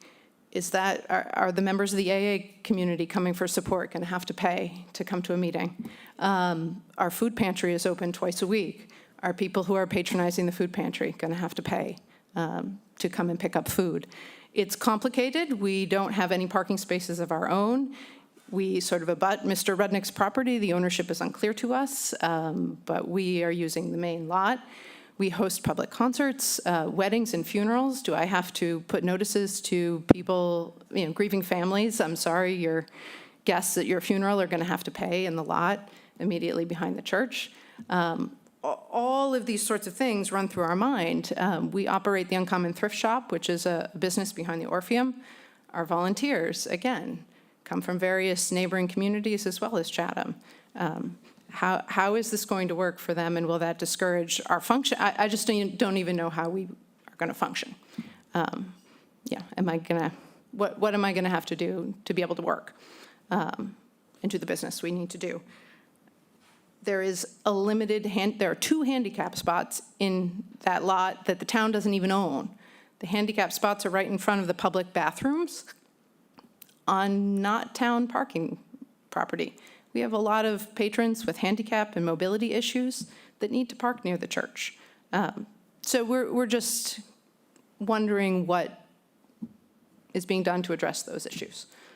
As someone who directly abuts that lot and sees the traffic for all of the 10 to 12 weeks of the summer and lives it, I can't go do a visit to an elderly parishioner at 2 p.m. in the summer and expect to come back. I have to plan my day around it. So I'm used to accommodating it, but I just want to raise those issues for you. The food pantry, the AA meetings, the community meetings, the church meetings. So, And the Thank you. many members of our parish who do not live in Chatham. yeah. So, thank you for listening. Thank you very much. Anyone else? Yes.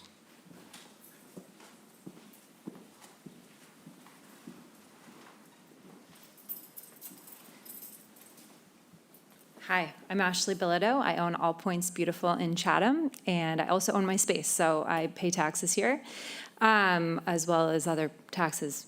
So here I am. I've had my business for 12 years.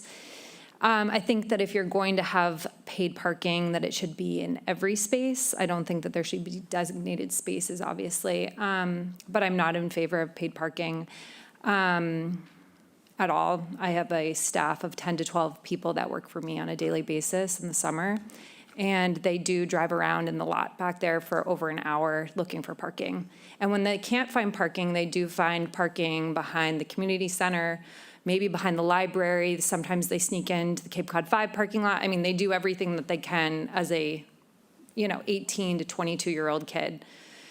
Now, what that registers to me is unsafe, because I want the girls that work for me to be able to pay, to park in a place that's close to my business, because at nighttime when they're walking to their cars, sometimes we have to chaperone them.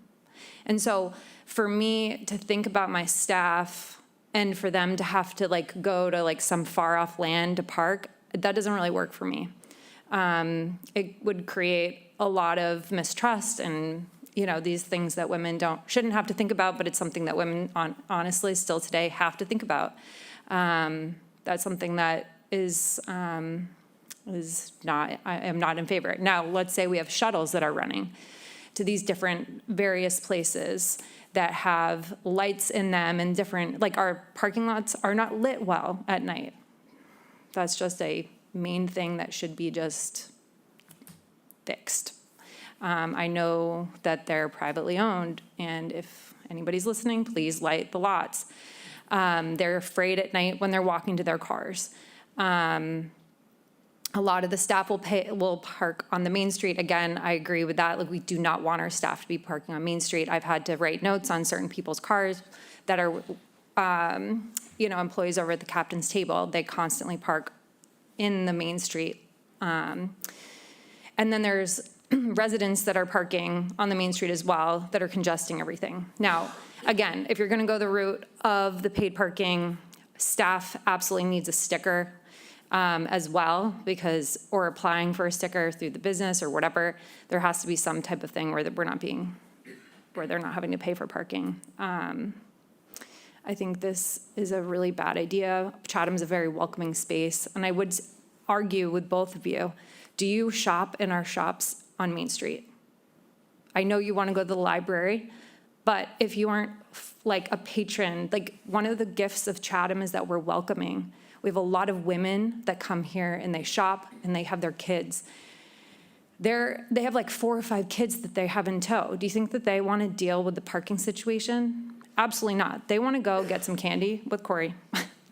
They want to come shop with me and with Anita. They want to have a great time with their kids. They don't want to think about this stuff. So safety, accessibility. There's a number of people that will park out in front of my shop, and they come in and they're like, is it okay if we park here? And it's absolutely. Don't we want to be the friendliest town? We're backwards in a lot of ways. We don't do food trucks. We don't do any of this stuff. But as far as our space in this town, we're like, welcome everybody, you know? And again, P-Town has a lot of spaces. I get it. That's millions of dollars of revenue. We have 200 spaces. I don't know what that's going to do. Anyway, thank you for listening to me. Thank you. Yes, ma'am.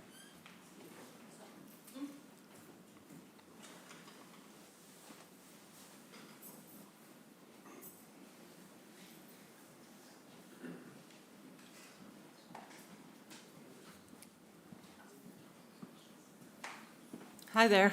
I'm Sharon Hayes. I'm one of the owners of Yankee Ingenuity.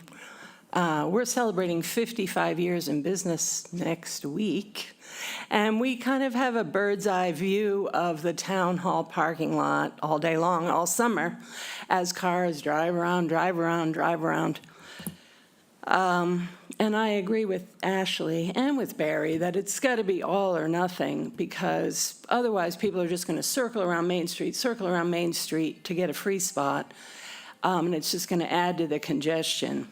I also think it's really important to hear from the business community and the churches about what their opinions are, because you really need to build consensus around this from all the stakeholders. We see a lot of people go back to their car. There's people changing diapers in their cars. They're putting their dog in their car. They're getting the leash. They're getting the thing they forgot. They're going back to the car to put a couple of shopping bags in. So the idea of a shuttle, I think people are not really going to like that idea very much, because they want to go back to their cars. And we're not Provincetown. And that's a really good thing that we're not Provincetown. I also think that a lot of people, when they find out they have to pay to park in Chatham, they'll go to Harwichport, or they'll go to Orleans, which is free parking. So I think that it's going to really depress our sales, because people are just, well, I think sales are already somewhat depressed because people are like, oh, it's raining. I'm not going to go to Chatham on a rainy day because I won't find a parking place. But there are spaces available if you know where to look, and you know what time of day to shop and so on. It can be managed. And I would prefer for it to be, we all three of us owners of Yankee Ingenuity would prefer to have free parking. I think it's a 2-month problem. I don't think it's a 12-month problem. I don't even think it's a 3-month problem. I think it's July and August. And I really wish that we would have some meetings with many more business owners, because I think you'll find that most business owners are not in favor of this idea. Even though it would generate revenue, it also creates a lot of problems, and you might have to hire 3 or 4 more town employees to make it work. So that's my 2 cents. Thanks. Thank Thanks you. for listening. Mr. Oppenheim.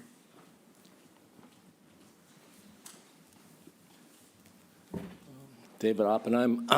As I know, I own the Wayside Inn for 29 years, and I own the Mayflower Complex and some other properties.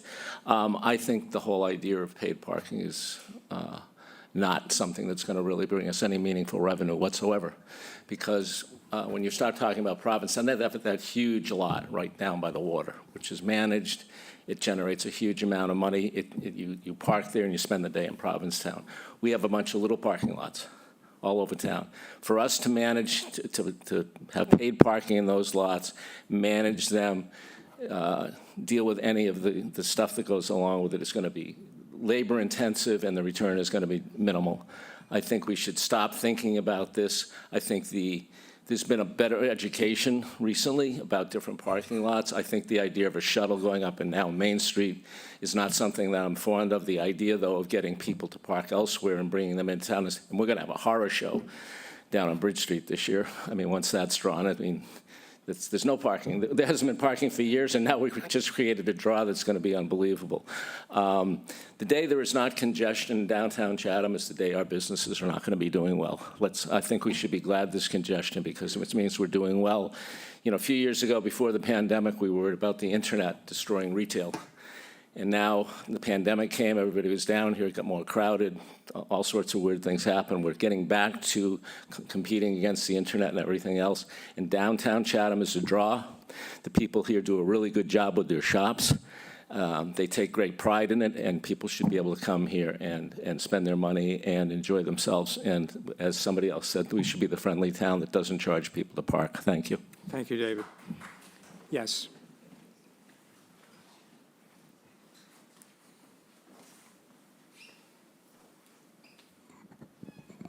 My name's Crystal McCara. I work downtown at Violet's. I have worked there for many years. Getting to work is a big enough challenge. I don't want to complicate it further. Finding good staff is extremely tough. I do not want to complicate that further. I don't want more parents to have to bring their teens into town because they live out of Chatham and they don't want their kids to have to pay for parking. I just don't want to complicate things. I think parking is going to be unnecessarily expensive for the town to run. As many people have stated, we have a lot of small lots. We're going to have people who are going to want to find those few spots that aren't requiring payment. And also, about 3 years ago, my husband and I were in Provincetown, and we tried to use that paid parking. It was our anniversary. It was actually in October, but it was a holiday weekend. Guess what? We got in an argument about that on the way to dinner to celebrate our anniversary because it was really complicated to figure out how to get on the app, where we had to go, where the kiosk was, and we kind of had a bad start to our evening because of that. Another time, I tried to use paid parking in P-Town because my doctor's office had some kind of a situation and their lot was full. And I ended up just going in without signing up for the app because I couldn't figure out how. So I cheated the system inadvertently because I couldn't figure out how to work it. I finally just had to get to my appointment. And honestly, I don't see that shuttle being a big draw for people. I think we spend a lot of effort and money to get people to come to Chatham. Let's give them a bone. Let's let them have some free parking and just make things easy. Thank you. Thank you. I'm going to go online next to Ms. Burson. Yes, thank you. I very much support everything all of the previous speakers have said, and there's no need to repeat all of that. But I would look at it in a different angle, too. We're now almost at May, and if you're actually considering a plan for this summer, and it includes a residential exemption, how would you implement that now that stickers have already been sold? Would it just be if you have a dump or a beach sticker that you're already exempt? And who would be looking at those? And how would that work when you're using an app? This has not been thought through. There's no plan, and therefore it can't be implemented in time for Memorial Day weekend, if that's what you're looking for. It's not well thought out. And for all the reasons that all the previous speakers have said, there's too many problems with this plan. And it's unfortunate for Chatham to even have to be considering this. Thank you. Thank you. Mr. Kennedy?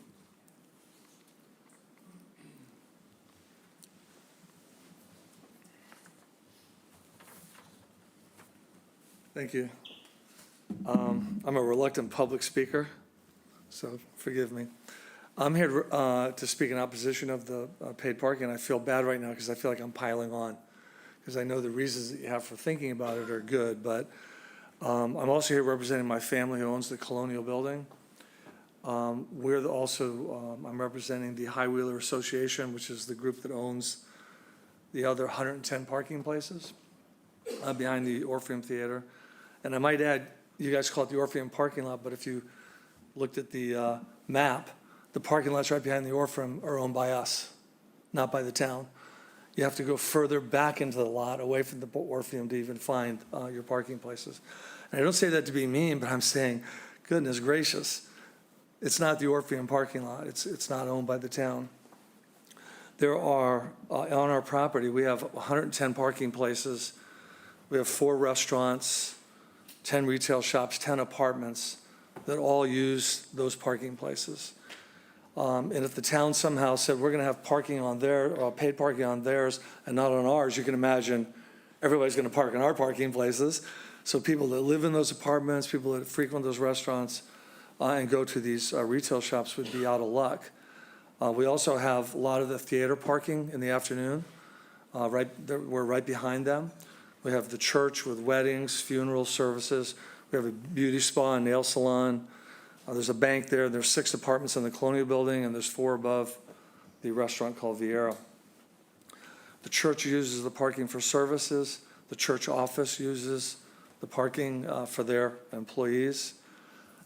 There's a private way that hasn't been discussed that's designated by the town as 2 ways, but we block it off as 1 way because there's not enough room for people to go to and fro between the church and the old Franklin building. Is that what it is? We maintain that lot. We plow the lot. We keep it clean. We're not a nuisance to the town. We don't cause them any issue other than to provide free parking. But we don't want our tenants to lose parking. We don't want our restaurants to lose revenue because there's no parking. And I would say, when everybody's talking about how much revenue it's going to generate, I would imagine that everybody that works at those restaurants and hotels and anywhere up and down the retail shops, they're going to want to go there and park in the freest parking they get. So they're going to be in our parking. So what are we going to do? We'd have to start charging for our parking, which we don't want to do. So it's really a complicated issue. Ironically, if you guys want more parking downtown, I'll build a parking garage down there. So let's just keep that as a separate matter. You need more parking places. You got to build more parking places. They're not going to happen by taking money away from people who are trying to shop. And again, I apologize for piling on because there are legitimate reasons to do this. But a study was done a while back and said there was really only 7 to 8 days of the summer that there was an extreme parking problem. Now, people can say, yes, people are driving around looking for parking, but if you look back at the parking lot behind the Orpheum and the Colonial Building, are there 1 or 2 spaces that are always available? Most of the time there are, except for 7 or 8 days out of the year. So we're not really sure. It just feels like, and I think it's actually been said, a revenue grab. We have the lowest tax rate in Chatham of any place in Massachusetts. And if they just said, if the town wants more money, just ask for it. And the people in town will pay for it. So I don't think the people are reluctant to pay for a shuttle if you guys want to do that. Just a tiny increase in taxes will pay for it, rather than this problem we're going to create by having free parking and not free parking. And I don't know why, but I'm as guilty as anybody. I hate to pay for parking. It's stupid because it's not that much money, but I will drive a long way to avoid parking. So I guess in conclusion, we got to be aware of the unintended consequences. And I'll give you a really good unintended consequence. Everybody's street in Chatham, people can park right in front of your house unless you have a no parking sign designated by the town there. So if you start really pushing people away and saying you got to pay, they'll just pull up on these $1 million home and park in their front yard. Because in fact, there was a little issue here recently in front of the Pan d'Avignon and the funeral home. And the funeral home said, you can't use our parking place. And they went and did some research and said, well, you can't stop us. This is a street through Chatham. We'll park along the street. And so they end up parking. If you notice when you pull into Pan d'Avignon, there's parking on the right-hand side against the funeral home because they're allowed to park there. So I don't think you want to create a situation where people are going to be pulling up to avoid free parking or to avoid paid parking, where they're starting to pull into people's yards and park, because that's allowed in Chatham, except for a few streets that are designated no parking. So thank you for listening, and I appreciate it. I really did want to pile on, but I had to say this because Ron Rudnick can't be here tonight, and I promised him I would speak on his behalf. Thank you. Yep. Any other comments from the audience? Yes, way in the back. Joan.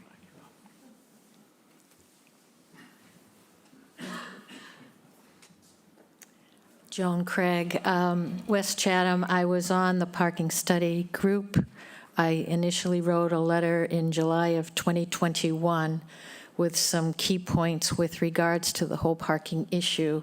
I wrote it to the Traffic Safety Committee, of which I am chair. I am not representing the Traffic Safety Committee. I am representing myself as a member of the parking study group. this has been kind of a rude awakening, for me anyway. I wish many of you, especially in the retail business, had come to our forum, which we had 2 years ago, maybe, asking for input with regards to the idea of paid parking.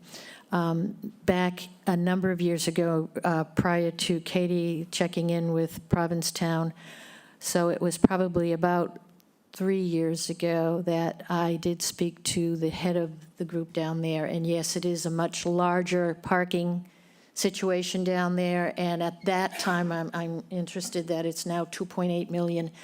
At that time, the gentleman told me it was 2 million, of which 1 million was specified and restricted for the use of overseeing the parking situation in Provincetown. The other 1 million went into the coffers of the town itself. Granted, it would not be that amount here, but the study group was looking at parking issues and looking at the idea that there are many areas throughout the nation that do paid parking. Many towns that are not destination places in Massachusetts who do paid parking, and they do a very simple, they mentioned Passport. There are even other ones that you simply go into your phone, you plug in the number there, and then you get on your credit card a $2.25 payment for 2 hours of parking, or whatever you might, in fact, decide to charge per hour. We never said in our study, as Mr. Dykens mentioned, we made the decision that we would not do paid parking on Main Street. We also, as a consensus, made the decision that we should have 3-hour parking on Main Street. That gives individuals the opportunity to shop and have lunch. The ruling right now is 2 hours, and it's not implemented, and there's no signage for it. I would agree with Mr. Desilets, and we all felt that way earlier too, that it is all or nothing, and that the individuals in the 400 block and those others down in that part of town are suffering from the fact that there's paid parking there and nowhere else. So I say to you, you've got that additional issue. If it's either all or nothing, what do you do with the garage parking? Because that has been an issue with a number of the retailers in the past. Mladen, who oversees the lot, has offered so many suggestions, such as doing the shuttles, and they are golf carts, extended golf carts, that he uses now, that can be, you call him, you can be dropped off, you can be picked up. One of the major issues, and I think Mr. Smith can also relate to the fact that the Fish Pier has been very difficult over the years with regards to the parking issues, and that Mladen could, in fact, pick up and drop off individuals from a designated area, thereby getting the parking situation at the Fish Pier lessened and less dangerous. I would also bring up the fact that there is a parking lot by the baseball field that is very, very dark at night, that is unpaved, that is unlined, that has the potential to have a lot more parking spaces if it was paved and lined, and in fact lit, as was mentioned earlier. That place is utilized a lot for athletics. There is a restaurant there. It's very, very dark at night, very dangerous, and that's another area that's underutilized. It was brought up in the study by the Cape Cod Commission, and that hasn't been mentioned at all. I personally am in favor of paid parking. I have the app. I use it in Florida. I use it off Cape in Metro West. It's simple, it's easy, and I do feel there is a parking issue, but I also feel whatever the decision is, you've got to take into consideration that you currently do have a paid parking lot, and in fairness to those individuals who have retail down that end, it should be all or nothing. Thank you. I'm going to go online again. Meredith Fry. Meredith? Hi, yes, Meredith Fry, 18 Cross Tree Hollow, North Chatham. Honestly, I have to agree with all the shop owners. It's not Chatham, it's not our vibe. We don't have enough parking to enforce paid parking. It's complicated. There are other solutions. I feel like the school is a big parking lot, and if people really want to get into town, there could be one driver. They could get dropped off, drop off their family, go park, walk from the school, walk from the Catholic church, walk from the community center. This is a 2-month problem, and I think to create paid parking is absolutely the wrong way to go. Thank you. Anyone else? Brian Phillips.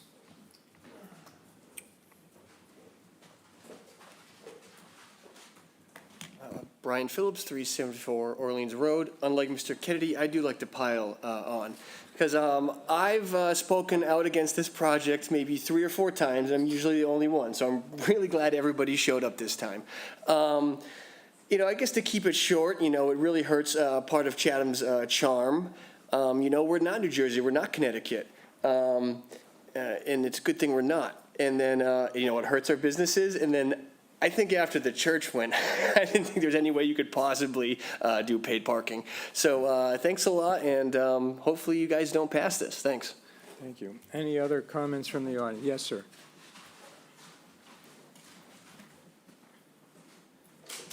Hi, I'm Nick from Art Nova on Main Street, and I have concerns about employees who aren't residents in the town of Chatham. And I think a lot of businesses have that concern. And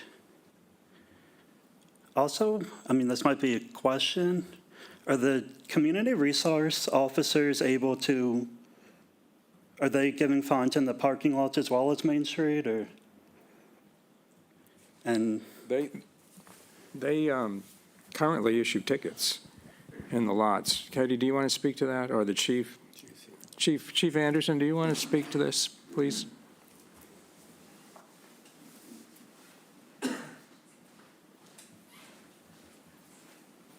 Thank you, Mr. Chair. Thank you for bringing this up, because the police department's dog in the fight is only enforcement. Currently, the persons responsible for parking enforcement are the police, the community service officers, and certain members of the Harbor Masters Division. When this was brought out, my only concern at the end of the day is if there was paid parking, the fingers would have been pointed at the police department for the enforcement or the lack thereof. And the reason why I was nervous, because there would be a lack thereof, is we do probably the best we can in enforcing free parking in town. Now add the paid parking, that would almost require a dedicated person to manage that. So when the group met, and again, I've been meeting with the Parking Solutions Group since 2022. They've done a lot of work. At the end of the day, when the options were given in front of town staff, the one that was most appropriate in the police department's opinion was the parking valet service, only because that lot that was identified had less independent variables that the town hall lot currently has and the bandstand parking lot currently has. And again, there are variables behind the Orpheum. But at the end of the day, the valet service, that lot would be administered and maintained by that entity or that contracted company. I was relieved that that wouldn't have to fall on us, but I hope that answered your question. But just to the town in general, the police department was behind this pilot project because in the police department's opinion, out of all of the options other than all or nothing, that this pilot program, in our opinion, if it was approved, it would have been the best option, the best chance for a good outcome. But again, my only concern was the fact that this would have increased the enforcement responsibilities with resources that I don't have. Thank you, Chief. Okay, thank you. Sir, do you have anything more to add? Oh, yes. Yes. I just want to say perhaps the shuttle can be paid for by tickets enforcement on Main Street. Yeah. And then, and paying for parking, I mean, there are families where $10 can be the difference between going out to dinner or not. And paying for parking will be that factor. And I think we should be advocating for all people that want to visit Chatham. Thank you. Thank you, sir. Could we please get your name again? We need to get your full name. Yeah, So Nick Heaney from Art Nova. great, thank you. Thank you. Barry, before you go a second time, let me ask if anyone else, yes? Yeah. Rebecca Hobeck, 47 White Pond Road. I also have worked downtown at Jackie's and Violet's for 30 years, so I know the parking very well. Just beyond the two churches that actually utilize the lot for funerals and weddings, I think that alone is a reason not to do it. But so logistically, that back lot that you're talking about potentially using to charge for parking, it has 1, 2, 3, 4, actually 5 entrances and 4 exits, depending on where you're coming from. If you come from 595 Main Street and go back through Mr. Rudnick's property, and then there's two entrances that you could get into the public lot from there. You have the one where you come down from Main Street next to the, used to be the Ben Franklin building. That is supposed to be an entrance only, but I see all the time people use it as an exit too, which is logistically not good. And then the main parking. So I don't even know how you would cut that off and not create a bigger issue with people looking for even paid parking in just that lot. So between those just couple things, and then what Ashley said, my employees, I think there's lots of good points. I actually did attend a couple of the parking meetings in the 2000s, 2010 or whenever it started, and I was against the parking then. I think you've done a really good job doing the research, but I just don't think with what we have going on, it's something that could logistically even work. Thank you. Thank you. If no one else, Barry? I have a question. Can you tell me what the town makes after expenses from the Eldridge lot? Katie, do you have those numbers? I don't, I can certainly get them, but I think that I can give a basic, I think it's $5,000 per month for June, July, and August, and $1,000 per month in May and October. I can certainly get you more specific figures, but If that's what it is, I think that's really minimal. I'll just point out that the parking on the Eldridge is a legacy of the recommendation of the Eldridge Committee that I served on, and it was presented to the Select Board, and we adopted it. That's why it's in place. We have a contract with Mr. Mladen that runs through next year. that's correct. It's actually up at. This would be the final summer on it. This would be the final summer on that contract. Okay. Thank you. Mr. Chairman, I'll if I. give you a chance, yes, second time, yes.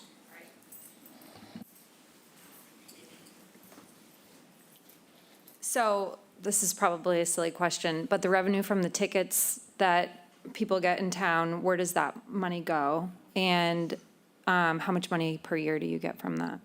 So that goes into the general fund to offset the tax rate. Okay. It's not in a segregated fund. So what would the town be getting? Like, is this going to go into the same fund, or is this going into a different fund from the parking? We haven't determined that yet. So there's some towns that do what they call an enterprise fund of parking, so it pays for itself. The expenses can come out of it. But we haven't gotten that far in the planning yet.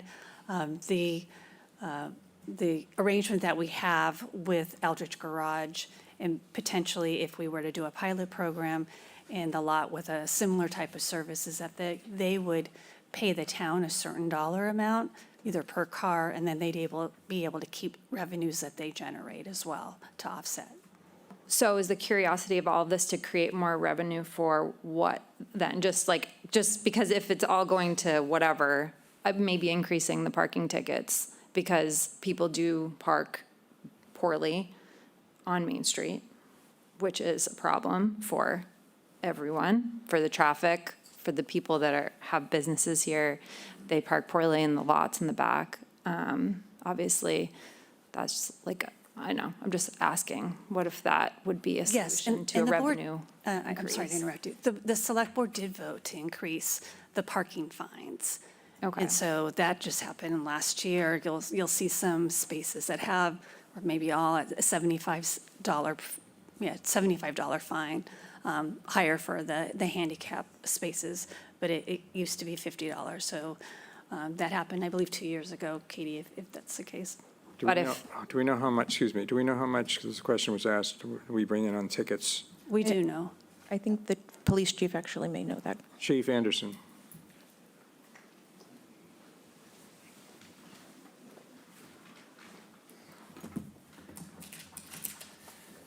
This data is a little, maybe a couple of months old.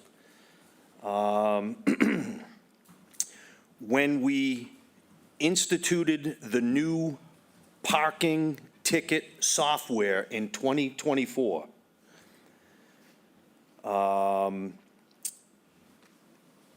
and with the CSOs in 2024, the police department only wrote 2,084 tickets in 2024 as compared to 1,397 in 2023. With the increase in the parking violation fee from 23, which was about 70,000, and went up to 2024 to about 145,000. 2025, we had an additional community service officer. Not sure if that was really the cause of the rise of the amount of tickets, but we increased the tickets from 2,084 to 2,247, 2,247 tickets in 2025. And the revenue from the police department tickets was about $167,000.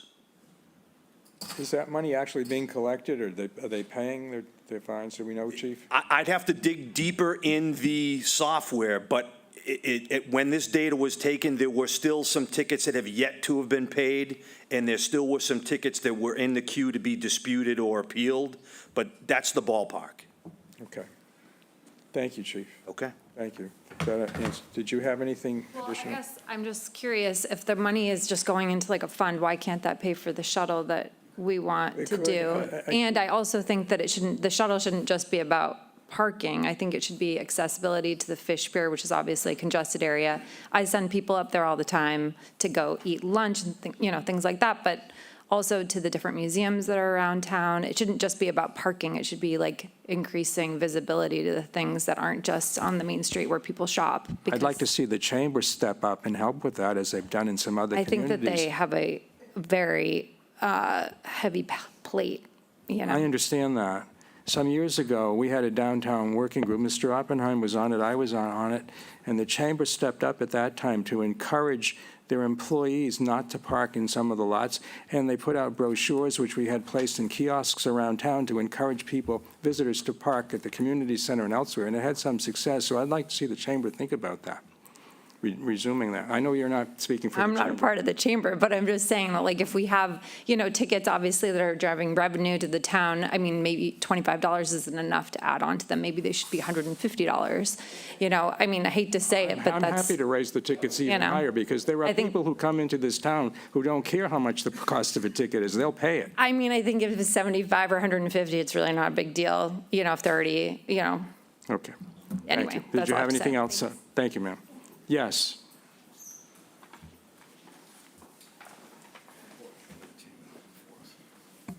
Janice Rogers, 579 Main Street.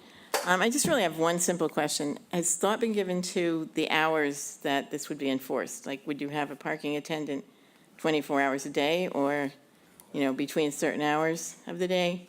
And it does speak to the fact that lighting in a lot of, downtown alone, but also in a lot of the parking lots, is not great. Well, I think those types of details would have to be worked out as part of the plan if we were going to implement it. But I don't think there's a firm proposal. Katie, do you want to speak to that? Sure, thank you, Mr. Chairman. So in the staff report, I had noted that if the board was to move forward with it, there would have to be key policy considerations, including days and hours of operation, the fee structure, the duration of the parking season, time limits and enforcement policies, and the continuation of free parking for residents and taxpayers with a valid sticker. Well, I think everyone's given a lot of thought to this. I think you've put a lot of work into it. But I also live on Main Street, and I see what happens with, you'll have cars spinning around, making U-turns, trying to find the free spaces. And I think that we are surrounded by two towns. Harwichport is getting more built up, more stores, more restaurants. People will go to the towns that they don't have to pay to park. So I think it could hurt business on Main Street. Thank you. That's it. Yes, ma'am.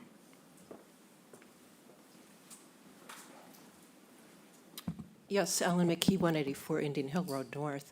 I just had a question for you. Has there been any sort of financial projections looking at what the revenue versus expenses delta would be?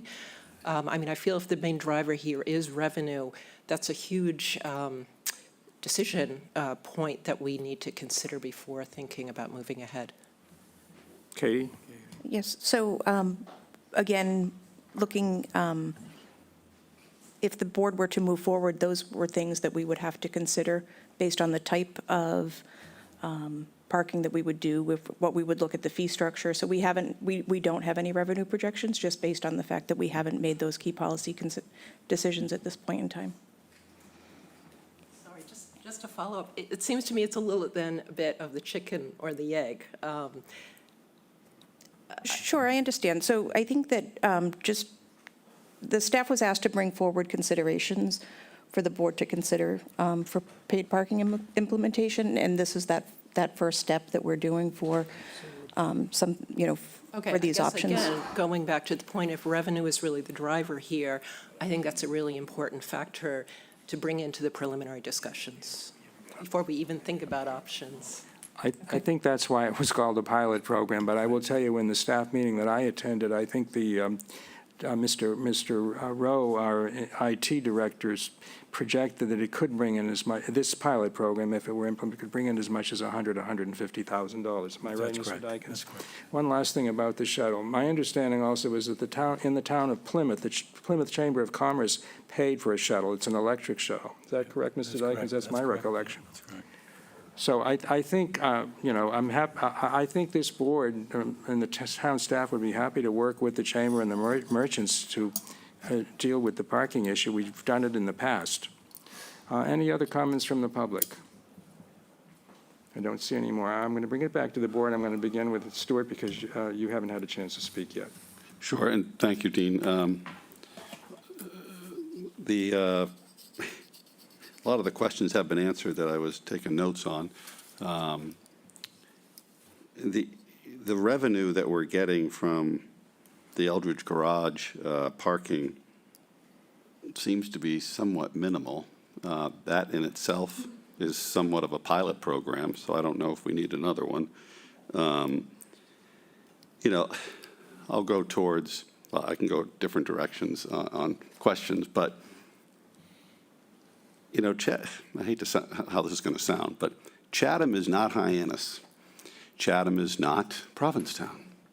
And we don't have paid parking in Harwich downtown, Dennis downtown, Orleans downtown.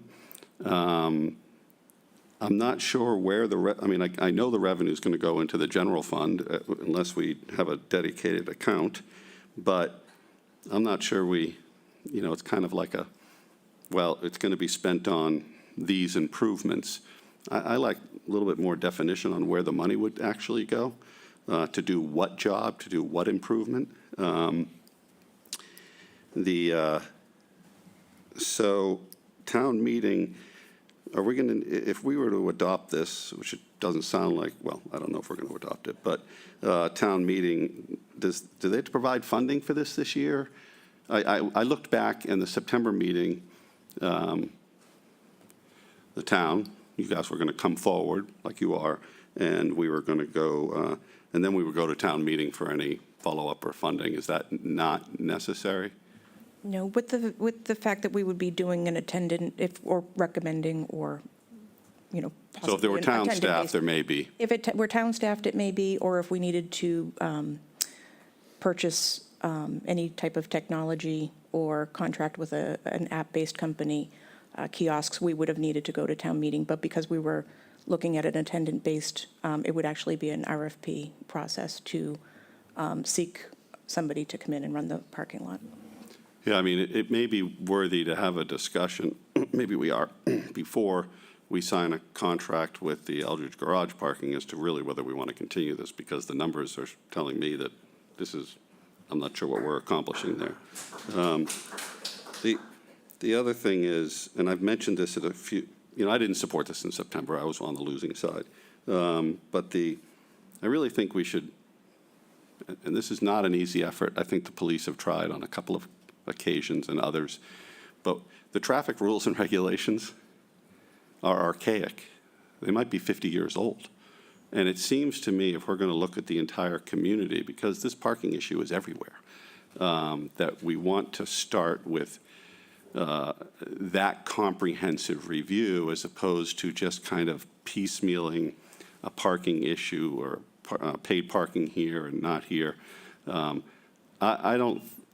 I certainly don't think we're ready for this year, and it's really not something I didn't support in September, and I haven't heard anything that would change my mind at the moment.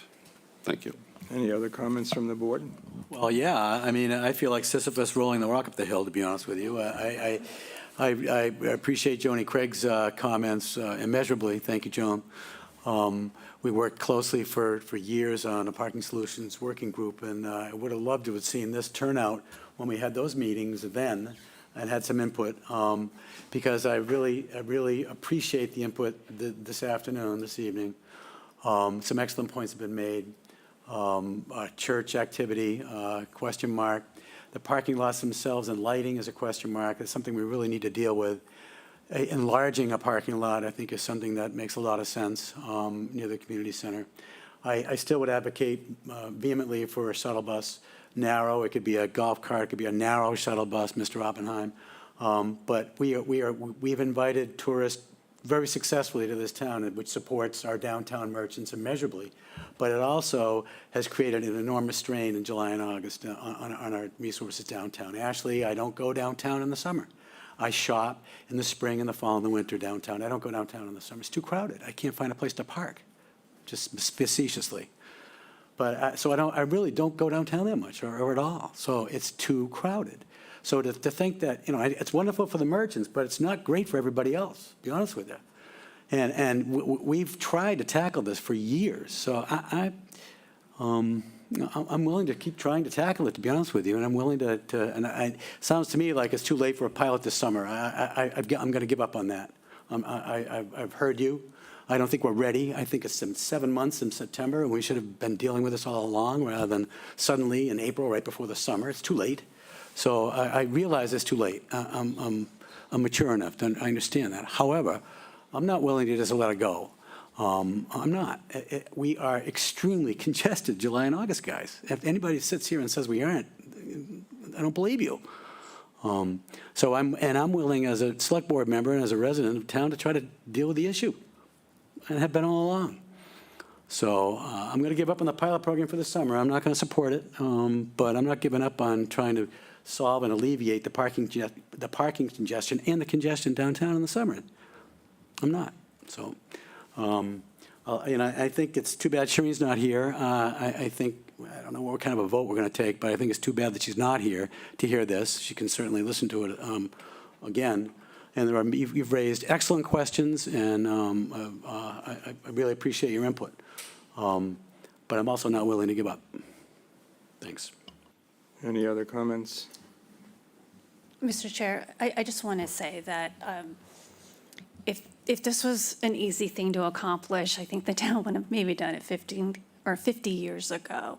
So I just want to thank the town staff for trying to carry out the select board's direction and putting the research together. Thank you. And we're, however the board votes, we are pro-innovation. If there's any way we can innovate to make this easier, if that's the board's direction, we will certainly do it. Again, it was so many pros and cons to work through the nuances. And I appreciate the board's patience with us bringing it to you in April, and we'll certainly continue and follow the board's direction. So I just wanted to thank you for that.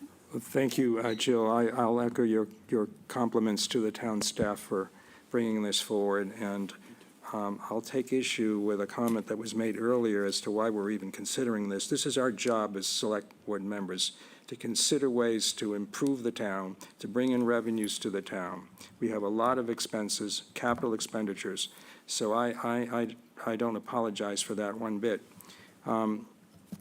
It's great to see the merchants here. I've supported the business community in this town and all the time I've been on this board, but the only time the merchants show up is when we propose something.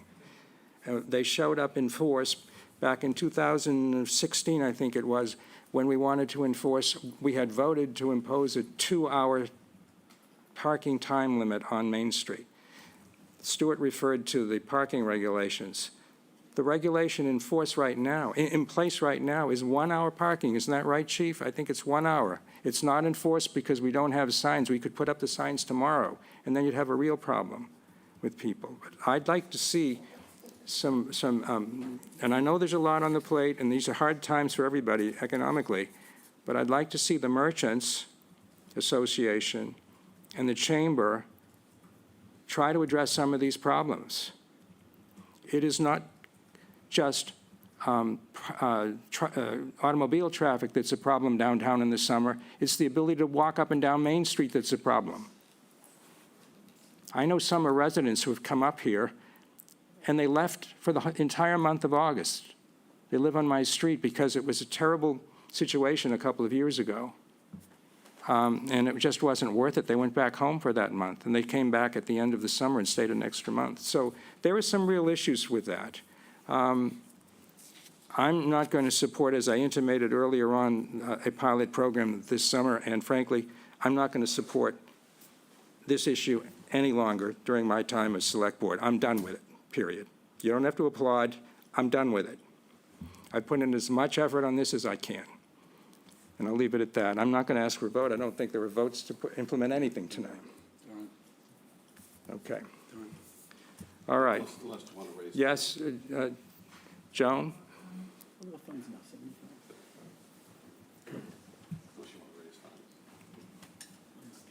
Just following up on the issue of the one lot that is a paid-for lot, I would like you to consider making that lot a lot for the retail businesses to have their staff park there for free.